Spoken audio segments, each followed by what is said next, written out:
I believe, did council member, I mean, Najarian seconded it. agency member, okay, thank you.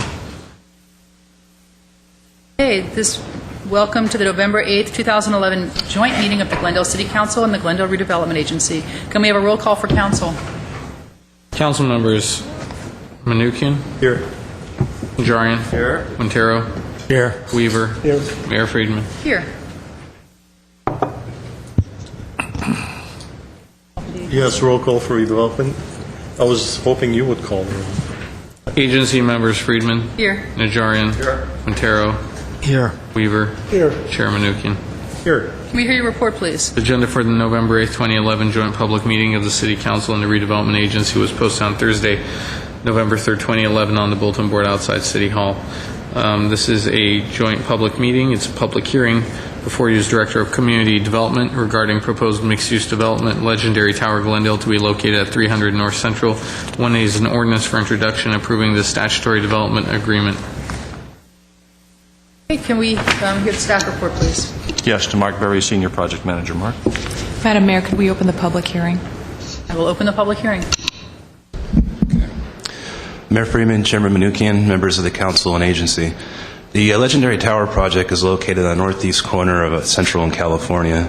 The project is 6 stories with 8 ground floor live-work units with 72 residential units. The project received entitlements from the Council and Agency back in March of 2010, and the developer has submitted for plan check. They did that in August, late August of this year, and there is a chance that the project will receive its building permits by the end of the year.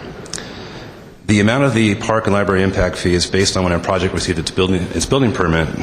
For the Legendary project, if the building permit is issued this year, the fee would be $3,500 a unit, or $280,000 in total. The fee is set to double next year, and plan check could extend into early 2012. In that case, the fee would double for the project to $560,000. In July, the Council and Agency directed staff to process development agreements for eligible projects that would permit the applicants to pay the park fee at plan check before the end of the year, calculated at the 2011 rate. To provide fee certainty, the developer is requesting a development agreement to lock in the current fee rate for a project total of $280,000. The terms of the development agreement are consistent with the other development agreements the Council have recently considered for other projects. The applicant will waive the right to request a fee refund and will submit foundation-only permits by the end of the year, which in this case has already occurred, and in exchange for locking in the current fee. If they allow plan check or building permits to expire, the developer will be required to pay a new plan check and building fees and a new park fee at the higher rate. The DA only contains the terms needed to implement the fee structure. It does not vest any project zoning or other regulations. The Planning Commission reviewed the development agreement in September and is recommending approval. The recommendation is attached as Exhibit 2 to the staff report. And staff is also recommending approval and recommends the Council introduce the ordinance approving the development agreement. That concludes staff's comments, unless there's any questions. Are there any questions before I go to the public? Questions? Okay, I have one card. Mike Mohill.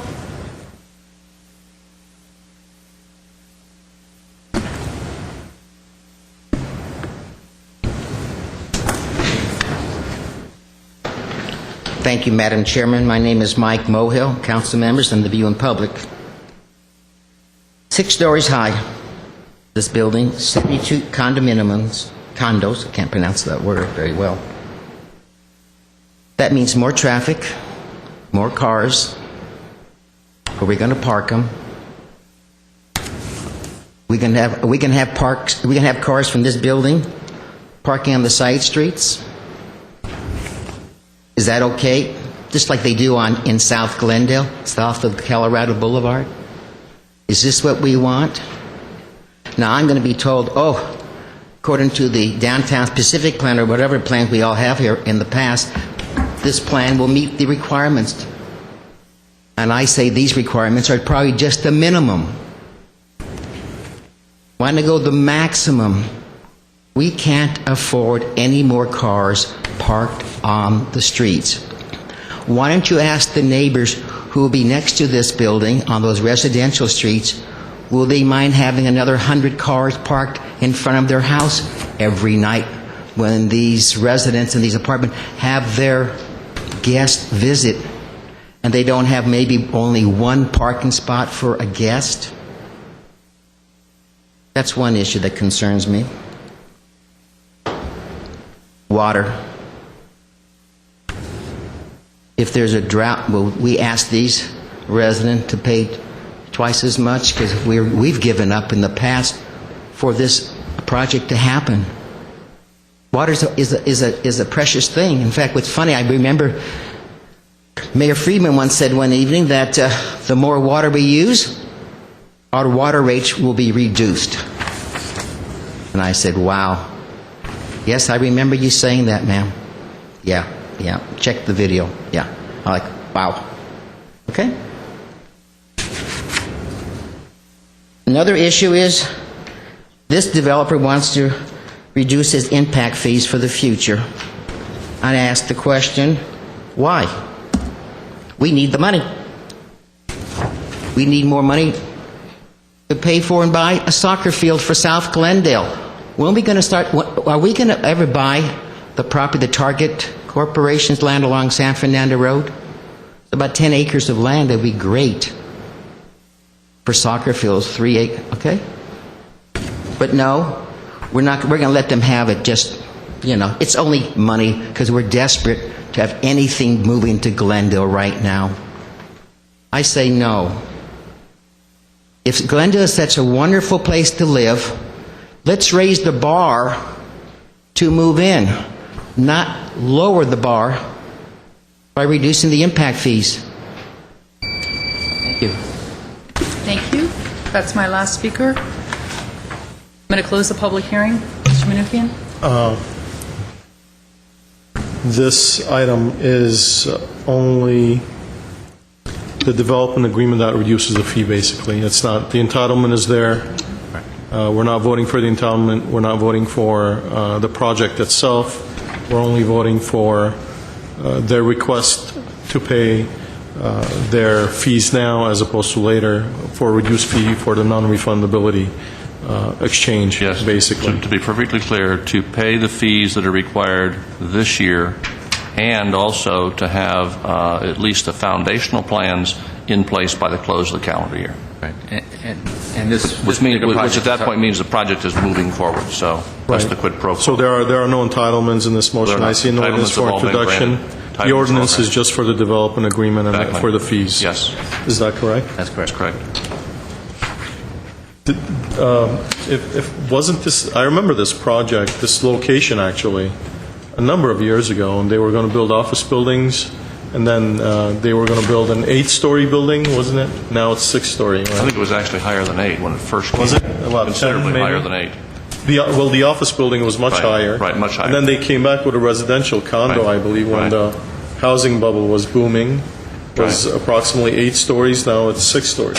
Might have actually been taller than that. I forget exactly what it was. but, Even the condos yeah, was taller than that? Yeah. Back before the downturn, I think the height was even higher than that. Okay. But I don't honestly recall.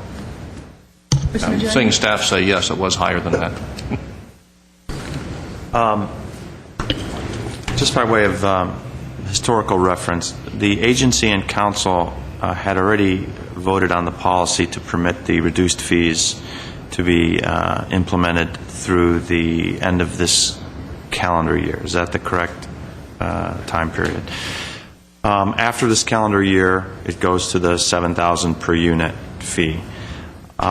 We've seen, maybe it's just my imagination, but we've seen to have had many projects come in these last few months to take advantage of the reduced fees. Are there any others coming in the next?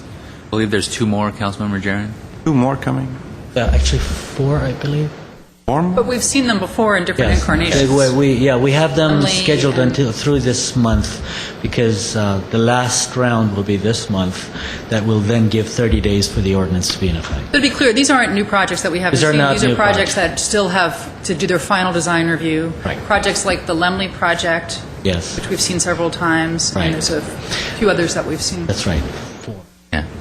I would like to have a report as to the amount of fees that the city has foregone by offering this fee amnesty, if you will.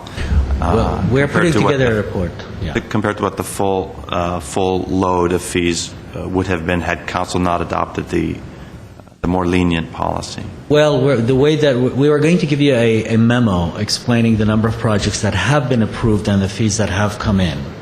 That's it what amounts to the same information that you asked for, but at some level they worked like an incentive for the projects to move forward, and I guess it could be arguable whether I or want not to see they the glass is half empty. We'll show you. We'll give you the information you asked for through a memo. Well, and just to be clear, it hasn't been a matter of reducing the fees. It's allowing these projects to essentially lock in the current year's fee without having to have completed all of their entire design review and pulled all of their building permits.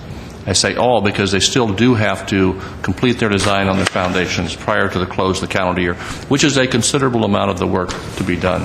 The quid pro quo on that is, of course, you get them locked into proceeding with their project, whereas if it goes into next year, it may not get done. And some of these developers have expressed to us a concern that the additional fees could very well make the difference in their projects proceeding. That was your original discussion for allowing the program to be established. And this makes the developer with the risk on if they pay the Right. fee and they don't complete the project, the city still You keep the retains fee. We keep that fee. Otherwise, we'd have to return it if they don't build their project. That's I understand that, but to be completely accurate, we should state that the deadline had already been extended once, and that we are now offering an additional incentive to lock it in now before the expiration of our... That's correct. So, Right. I mean, let's You're correct. look at it the broader picture. Mr. Quintero. Let's go with the bird in the hand is Exactly this policy. better than one who knows when for this little slot of time where these people are actually able to get the financing for all of these wonderful projects. I hope nothing happens in the next few months, year, that will cause them to not get the financing, although we will have the money and we will be able to build soccer fields or whatever we decide to do, build a little workout area there at Central Park. But my comment is about this particular location. The gentleman that ran a sort of mechanic shop and the gas station before that was a friend of mine. That was a long time ago when that was an operating, functional repair shop. I mean, it's been an eyesore for years. He could have stayed there for, I don't know how long it's been, 8 years maybe at least. He could have stayed there and we would have had a functioning business on that corner. Instead, it was closed down. It's a total eyesore.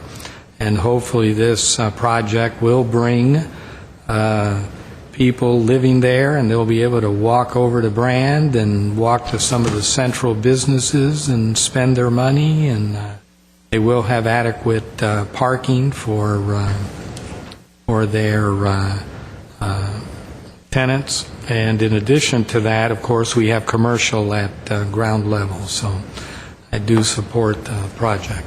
How many stories is it going to be 6. exactly?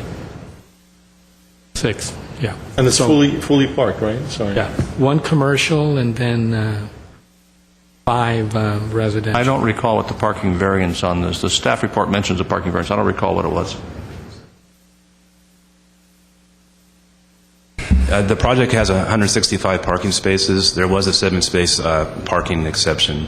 Because Seven yes, spaces? because one of the live-work units, the developer came back and said that would make an ideal cafe space potentially. So to give him the flexibility of either having a cafe or a live-work unit, he asked for a 7-space parking exception. Okay. Okay, if there's no more discussion, would someone like to introduce the ordinance? I'll introduce it. Okay, the ordinance has been introduced. Move to adjourn for council? Second. Council's adjourned. To adjourn for redevelopment? Second. The redevelopment is adjourned.